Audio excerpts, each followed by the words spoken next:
మా వంటగదికి స్వాగతం. మా వంటగదిలో ఈరోజు పచ్చి రొయ్యలు పకోడీ కూర వండటం చూద్దాం.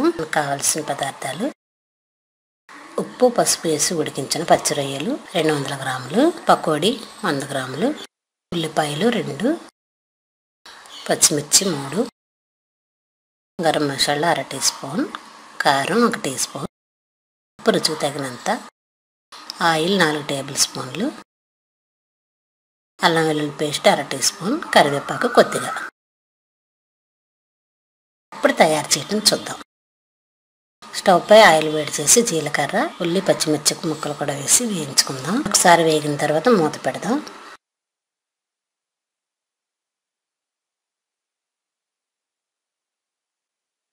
ఇప్పుడు దీనిలో 1 టీ స్పూన్ అల్లం వెల్లుల్లి పేస్ట్ కూడా వేసి బాగా వేయించుకొని మనం పసుపు ఉప్పు వేసి ఉడికించుకున్న పచ్చి రొయ్యలు వేద్దాం. వీటిని ఒకసారి కలిపి మూత పెడదాం.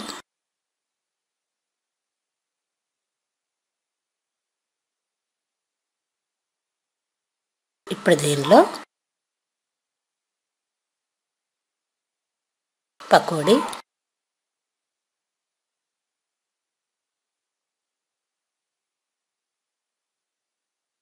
ఉప్పు రుచికి తగినంత, కారం 1 టీ స్పూన్ వేసి బాగా కలిపి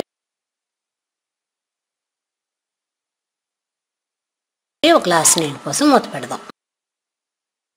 ఇలా 10 నిమిషాలు ఉడికిస్తే కూర రెడీ అవుతుంది. ఇప్పుడు మూత తీసి రెడీ అయిన కర్రీలో 1 టీ స్పూన్ గరం మసాలా, కరివేపాకు కూడా వేసి బాగా కలిపి స్టవ్ ఆఫ్ చేద్దాం.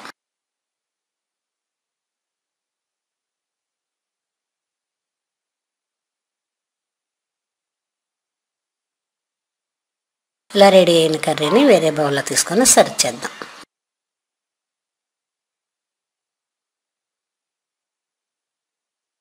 ఎంతో రుచిగా ఉండే పకోడీ పచ్చి రొయ్యల కూర రెడీ. మరిన్ని వంటల కోసం మా వంటగదిని సబ్స్క్రైబ్ కాగలరు. ధన్యవాదములు.